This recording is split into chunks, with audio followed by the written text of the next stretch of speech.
On repart avec Robin Rivaton. Salut Robin. Bonjour.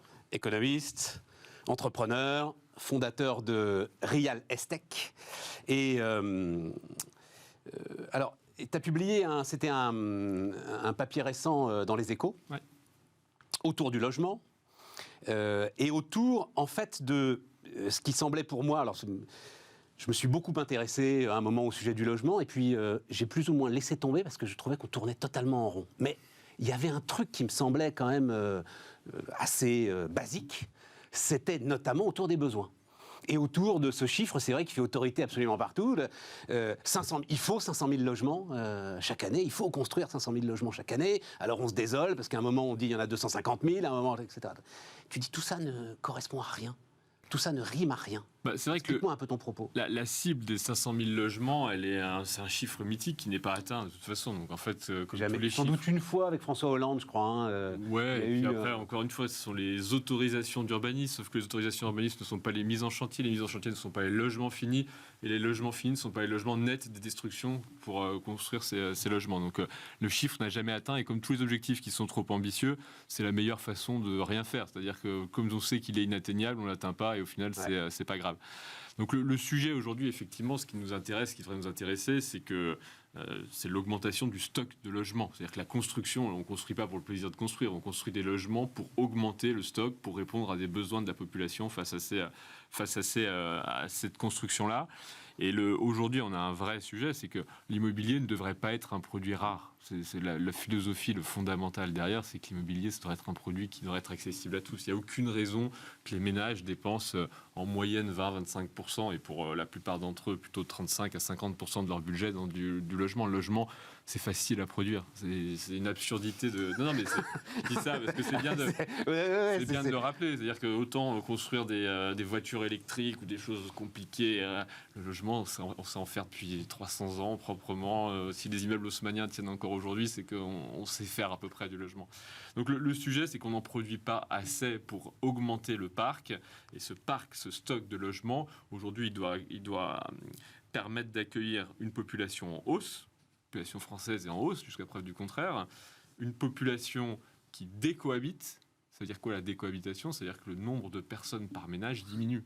Les enfants quittent le domicile familial, les gens divorcent, ils doivent accueillir leurs enfants le week-end, ils ont besoin de 3 chambres, là où avant ils avaient besoin que d'un appartement à 2, maintenant ils ont besoin de 2 appartements avec 3 chambres, et ainsi de suite. Donc les besoins explosent, et face à ça, malheureusement, on ne produit pas assez de logements. Tu dis qu'il y a donc 37 millions de logements aujourd'hui, 1,3 million, on peut peut-être commencer avec ça, 1,3 million en situation de vacances structurelles, c'est-à-dire, dis-tu, vide depuis au moins 2 ans, et cette vacance est en augmentation, c'est-à-dire... Très largement. Plus de 80... Le chiffre m'a sidéré.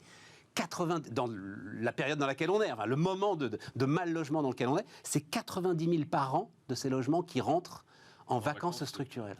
Il faut voir, et c'est là où la politique publique est malheureusement pas du tout au niveau, c'est qu'on présente ces logements en vacances structurelles comme une réponse à la crise du logement. S'ils sont vacants structurellement, les gens ne sont pas des imbéciles. Donc s'ils sont vacants structurellement, c'est qu'il y a des raisons derrière. Et la principale raison, alors on montre du doigt des propriétaires en disant les propriétaires ont peur de louer, et ça c'est la goutte d'eau. Les propriétaires qui peuvent se permettre de ne pas louer des biens, ils se comptent quand même pas, on n'en trouve pas dans tous les coins de rue. Ouais, on en reparlera d'ailleurs. Si ces logements sont vacants, c'est qu'ils sont dans des endroits où les gens ne veulent pas habiter.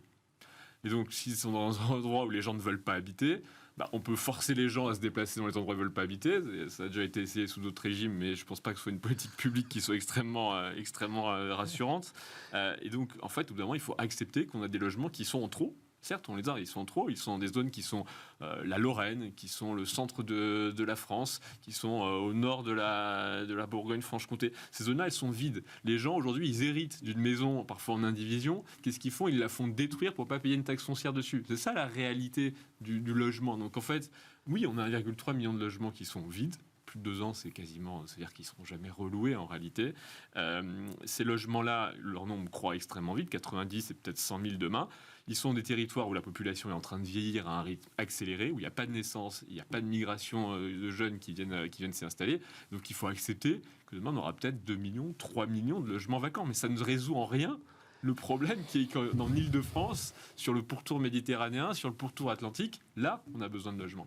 Et le problème, cette analyse nationale, c'est ça, c'est que l'analyse Ça fausse nationale, tout, voilà, ça fausse tout. ça fausse tout. Les analyses nationales ne veulent plus rien, ne veulent pas dire grand-chose en beaucoup de secteurs de l'économie, mais dans le logement encore plus, parce que c'est là où on voit les décisions d'installation et d'implantation des ménages. Et en gros, la réalité, c'est qu'il y a une pression sur l'Île-de-France. Alors, t'en parles de manière particulière, mais en fait, les grandes zones denses aujourd'hui. Oui, toutes les grandes métropoles, donc l'Île-de-France, beaucoup le couloir rhodanien, le littoral méditerranéen, le littoral atlantique, mais toutes les métropoles, entre guillemets, subissent une pression extrêmement forte, parce qu'il y a des jeunes dans ces villes-là. En fait, c'est aussi ça le dynamisme démographique, c'est que les métropoles sont jeunes. Donc comme les gens sont jeunes, ils y font des enfants. À l'inverse, les territoires ruraux sont âgés. Quand vous êtes âgé, vous ne faites pas d'enfants à 65 ans. Donc en fait, la tendance démographique, elle ne fait que s'accélérer. C'est-à-dire qu'il y a des territoires plus jeunes qui rajeunissent, et des territoires plus vieux qui sont en train de vieillir très, très fortement. Et en plus, il y a des territoires qui attirent les migrations. Migration internationale, migration intranationale aussi, avec un peu de redistribution entre l'Île-de-France et ses autres métropoles. Et puis, c'est les territoires où il y a les modes de vie qui sont où les changements de mode de vie sont les plus forts. C'est là où il y a les étudiants, donc les gens sont seuls. C'est là où les couples divorcent un peu plus. Donc, en fait, c'est ces territoires-là où se concentrent les problèmes. Et c'est là où on n'est clairement pas à la hauteur des solutions. À un moment, il y avait le nouveau rapport au travail, et n'a rien changé là-dessus. Je me souviens quand on parlait de l'explosion des villes cathédrales, tu vois, tu avais Évreux, Orléans, Reims, tout ça, machin. Waouh, ça allait. Moi, j'ai toujours été extrêmement dubitatif. J'ai consacré une première chronique au tout début du confinement en disant, vous allez voir que c'est le mythe du retour à la campagne, et ça a été un mythe journalistique. Sans la campagne, mais Orléans, Chartres, Reims, Évreux, c'est pas... Orléans un petit peu, mais même, juste pour donner ce chiffre, parce que vas-y. toujours, mais vous avez aujourd'hui 6000 cartes TGV, je ne sais plus comment elles s'appellent, fréquences, tout celles qui vous permettent de prendre le TGV tous les jours. 6000 en Ile-de-France. Ça pourrait être 0, 6 000. Bon, ça pourrait être 12 000. Ça ne change rien. Oui, ça me dit rien. Non, 6 000 personnes sur un territoire qui fait 12 millions d'habitants. C'est rien du tout. C'est une goutte d'eau. On pourrait le doubler, ça pourrait être 12 000 personnes. Ouais. Ça ne changerait rien. Les besoins sont là. Donc au final, et ce qu'on a vu, c'est qu'au final, la pandémie n'a pas changé les migrations à l'intérieur du pays. Elle n'a pas changé. C'est-à-dire que l'Île-de-France perd des habitants, structurellement par rapport au reste du pays. Mais ces gens-là, ils ne vont pas au fin fond de la campagne. Ils vont à Bordeaux, ils vont à Nantes, ils vont à Marseille, et donc ils amènent leurs propres problèmes du logement francilien dans ces territoires-là, mais ils vont pas dans des zones où de toute façon le logement vaut 0. Et donc ils vont dans des zones, et dans ces zones hyper denses, et c'est pour ça qu'à un moment j'ai baissé les bras, où clairement ceux qui y sont refusent qu'on construise. Ah bah, c'est sûr qu'il y a C'est le cœur du truc, ça, Robin ? Oui, non, mais après c'est valable, c'est pas valable que pour le logement. Aujourd'hui, on n'arrive pas à construire des center parks, on n'arrive pas à construire des barrages, on n'arrive pas à construire des bassines. Donc c'est pas que le logement. On construit pas grand-chose, on n'arrive plus à construire grand-chose. Mais le sujet, c'est qu'aujourd'hui, ces opposants locaux qui trouvent un intérêt dans la valorisation de leurs propres actifs, c'est-à-dire que l'intérêt il est extrêmement monétaire. Si j'arrête de construire à côté de chez moi, de facto, la valorisation de mon bien qui est construit, il monte. Mais aujourd'hui, ils trouvent un relais chez les élus locaux. Et pourquoi ils trouvent un relais chez les élus locaux ? C'est parce que les élus locaux, aujourd'hui, quand ils construisent, ils autorisent à la construction, c'est pas eux qui le font, la construction d'un immeuble de logement, ils ont que des coûts. Que des coûts. C'est-à-dire qu'après, c'est une crèche, c'est une école, c'est des services publics qu'il faut déployer, et il n'y a rien, il n'y a aucune ressource face à ça. Aucune. Et donc, au final, un maire, on peut lui faire plein de critiques, mais un maire, il gère quand même un budget à la fin de l'année qu'il essaye à peu près d'équilibrer correctement, en tout cas qu'il doit équilibrer sur la dépense dite de fonctionnement. Et donc, quand il voit ça, il dit, mais c'est fini, moi, je suis pas non plus, je vais pas autoriser à construire si j'ai pas de ressources. On lui a enlevé la taxe d'habitation, qui était la seule ressource dynamique. Robin, le problème, il existait avant la taxe d'habitation. Non, bien sûr. Mais là, ce qu'on vit là aujourd'hui, maintenant depuis 3 ans... Ouais, d'accord. C'est une accélération de ce processus. C'est qu'en fait, on a l'intérêt on l'a dit, l'intérêt des gens qui sont déjà là, et c'est un intérêt bien senti. Je veux dire, on n'est pas non plus philanthrope. À la rigueur, c'est normal que l'intérêt particulier, quelque part, soit un intérêt particulier. Mais dessus, il y a des gens qui doivent faire prévaloir un intérêt général. Mais même ceux qui doivent faire prévaloir cet intérêt général ne s'y retrouvent plus. Donc à la fin, on a complètement désaligné l'intérêt. Et donc là, ce qui se passe, c'est qu'on aura 0 construction dans les prochaines années. De manière très claire, nette et précise. Et c'est ce qui se dessine sur la plupart des territoires. Dans les zones denses. Dans les zones denses. Tu dis qu'en gros, le stock de logements en Ile-de-France est d'à peu près 6 millions, 5 millions 9. Ouais. Il en faudrait 1 million de plus. Oui, il faudrait 7 millions. On serait... En fait, après, le sujet, c'est dur de donner un chiffre, parce que le Royaume-Uni, par exemple, je donne juste ce chiffre là aussi. Le Royaume-Uni a ajouté 6 millions d'habitants depuis l'an 2000. D'accord ? La France en a ajouté 5 millions. Donc ils ont ajouté plus d'habitants que nous. Ils ont construit 2 fois moins de mètres carrés résidentiels. Qu'est-ce qui se passe ? Les gens vivent en coloc jusqu'à 40 ans, ils louent des chambres à la semaine, donc les gens s'adaptent, ils finissent pas à la rue. Ils essayent, mais oui, mais c'est pas une vie, ça. C'est exactement ce que je veux dire, c'est que le problème, c'est que il pourrait y avoir 5 millions de logements au lieu de 6, il pourrait y avoir 5 millions de logements en Île-de-France. Et le pouvoir public dirait, regardez, au final, les gens s'adaptent. Et les gens s'adapteront toujours, c'est le besoin essentiel. C'est retourner dans la grotte, trouver un toit sur sa tête, tout le monde se débrouille. Il paye très cher. Et donc, le problème de cette politique publique, c'est qu'on ne voit pas les coûts cachés. Les coûts cachés, ils sont monstrueux. C'est des enfants qui ne vont pas faire des études supérieures parce qu'en fait, ils ne peuvent pas se permettre de décohabiter du foyer. Ouais. C'est les violences conjugales. Les gens divorcés qui restent ensemble dans des logements parce qu'ils ne peuvent pas se séparer. Qu'est-ce que ça fait en général ? Ça ne fait pas bon ménage. C'est plein. C'est les transports. C'est les transports. C'est les transports à ne plus finir. C'est des gens qui font des horaires, qui font une journée, puis après qui rajoutent 3 heures dans la journée parce qu'ils prennent des transports, parce qu'ils sont très très loin des lieux d'activité. Donc en fait, le problème de la politique publique du logement, c'est que le mal logement, qui est un peu l'indicateur ultime, c'est la toute dernière marche. Il y a plein de problèmes avant le fait que les gens finissent à l'heure. Et le problème, c'est que ces problèmes-là, on ne veut pas les voir, en fait, en réalité. Il y avait eu une micro-polémique il y a quelques années, notamment sur la productivité française. Et il y avait, je crois que c'était Étienne Vasmer d'ailleurs, quelques économistes qui avaient essayé de mettre en avant notre perte de productivité liée au problème du logement, liée au problème de transport, à la fatigue quand tu arrives au boulot. Enfin, tout ça, c'est le réel, quoi. Bien sûr. Et pourtant, j'ai envie que tu me racontes un petit peu ce que tu fais quand même sur ce que la tech peut apporter là-dessus et ce que l'innovation peut apporter là-dessus, mais c'est jamais au sommet de la pile. Non, le logement est une politique publique complètement oubliée, perdue. On l'aborde aujourd'hui en plus qu'à travers le prisme de la rénovation énergétique, qui est pas un mauvais prisme. On va en dire un mot. Ouais. Un tout petit bout de l'équation. Encore une fois, quand j'ai présenté tous les problèmes sociaux, le fait que le logement, il émette un peu plus ou un peu moins, on peut se dire que, comme je dis souvent, loger d'abord, loger bien ensuite et loger vert après. Il y a une sorte, dans la vie, il y a quand même une pyramide qu'il faut savoir un peu de prioriser les choses.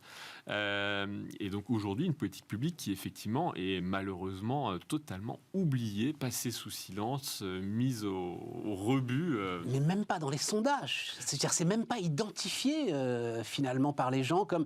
Enfin, tu vois, quand tu vois les priorités, machin, tu vas arriver, j'en sais rien, n'importe quoi, l'immigration, etc. Mais parce que c'est la sécurité, mais la sécurité, c'est le logement, bon Dieu. Et comme je le disais, c'est tellement le besoin primaire, c'est-à-dire qu'on n'imagine pas ne pas rentrer chez soi quelque part un soir, quoi. C'est le besoin numéro 1. Encore une fois, c'est quasiment reptilien, quoi. Ça nous renvoie. Et donc en fait, c'est pas considéré comme une priorité, c'est la priorité en fait. Et donc au final, ce sujet-là, il est encore une fois totalement oublié. Mais sur les problèmes de pouvoir d'achat, quand on parle de le pouvoir d'achat a augmenté de plus X% depuis des années, les Français ne le voient pas. Oui, c'est remangé dans la hausse des coûts de l'immobilier. Et encore, nous, on a des loyers qui sont peu dynamiques en France. Mais vous avez les États-Unis, l'année dernière, ça a été plus 25% de moyenne nationale des loyers. Plus 25. Donc voilà, on est dans un contexte où on a du mal à produire un bien qui devrait être... Tu as commencé par ça, c'est simple à produire. Infini. Au Japon, le Tokyo et Vienne sont sans doute les seules villes qui arrivent à bien gérer ça. Et Tokyo a une politique où en fait, ils construisent énormément. Et ils arrivent à accommoder plus de 100 000 habitants par an. Donc c'est pas, ils font pas semblant, hein. C'est pas une ville qui décroît. Le pays décroît, mais la ville grossit beaucoup. Pourquoi ? Parce qu'ils ont une politique extra endémique. Et c'est pour ça qu'ils ont réussi à maintenir des loyers très bas. Et donc, ils ont réussi à éviter de se prendre une spirale coût de l'immobilier, loyer, coût de l'immobilier. Sachant que tout ça, en plus, en termes de finances publiques, coûte une quarantaine de milliards par an. Pour rajouter au tableau. Qu'est-ce qu'il faudrait ? Je disais, moi, à un moment, on retire le permis de construire au maire, on donne tout ça au préfet, on fait une grande politique de salut public sur 5 ans et personne ne moufte et le préfet délivre les permis de construire et on y va. Alors, je pense pas. Aujourd'hui, le préfet les préfectures ne sont pas du tout équipées pour ça. Ils ne sont plus équipés pour faire ça. On n'est plus au temps de la préfecture des années 50, 60. Les préfectures ne sont pas du tout équipées pour faire ce métier-là. Il y a besoin d'avoir un échelon local qui vienne jouer la courroie de transmission avec...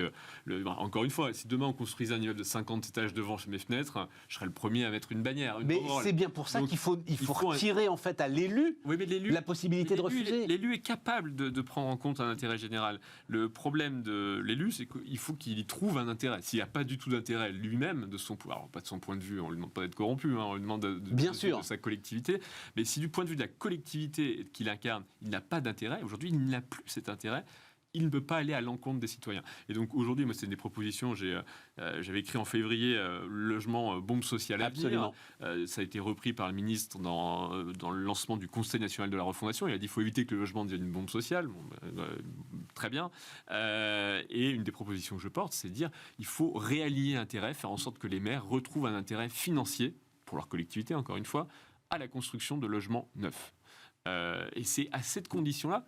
Et après, en plus, ça a des effets de déblocage des finances publiques énormes. Le logement, c'est 20% de TVA. Donc, à chaque fois que vous posez un logement à 200 000 euros, il y a Bercy qui vient de prendre 40 000. Donc, je veux dire, de la marge de gras, il y en a un petit peu. C'est le grand argument des promoteurs. Hein, quand on leur dit qu'ils coûtent trop cher, leur grand argument, c'est effectivement la TVA. Tout à fait. C'est quand même pas rien. La TVA sur les objets à 200 000 euros, il n'y en a pas beaucoup qui se baladent en France. Réaligner les intérêts des communes. C'est très important. C'est vraiment ça. Aujourd'hui, en tout cas, tu feras rien sans ça, quoi. Voilà. Exactement. En fait, et encore, comme je disais, on est quand même rentré dans une ère, au-delà de ce qui se passe dans le logement, où on a la micro-démocratie a pris le pouvoir. Ce qu'on appelle la micro-démocratie, c'est moins de Gugus qui se met en association, le gars sur Twitter, sur Facebook, les pouvoirs juridiques qui permettent d'aller dans toutes les procédures avec des intérêts qui sont quasi nuls. Tout ça, c'est le contexte qu'on a constitué de micro-démocratie. Une fois qu'on est là-dedans, et on y est, et pas qu'en France d'ailleurs, c'est valable dans tous les pays du monde, il faut accepter que c'est les nouvelles règles, et donc il faut qu'il y ait quand même un intermédiaire, quelqu'un qui puisse un peu dire ok, j'ai fait ça, mais ça a permis de financer la réfection de la piscine ou de construire une crèche. Ça. Donc de trouver cet intérêt, et encore une fois, vu les masses financières en jeu, on a de quoi construire un alignement d'intérêts, on a de quoi le faire. Après, il faut juste le vouloir. Rénovation énergétique des bâtiments, qu'est-ce que tu en penses, toi? Édouard Philippe dit une folie, bombe sociale et politique. Tiens, j'ai là...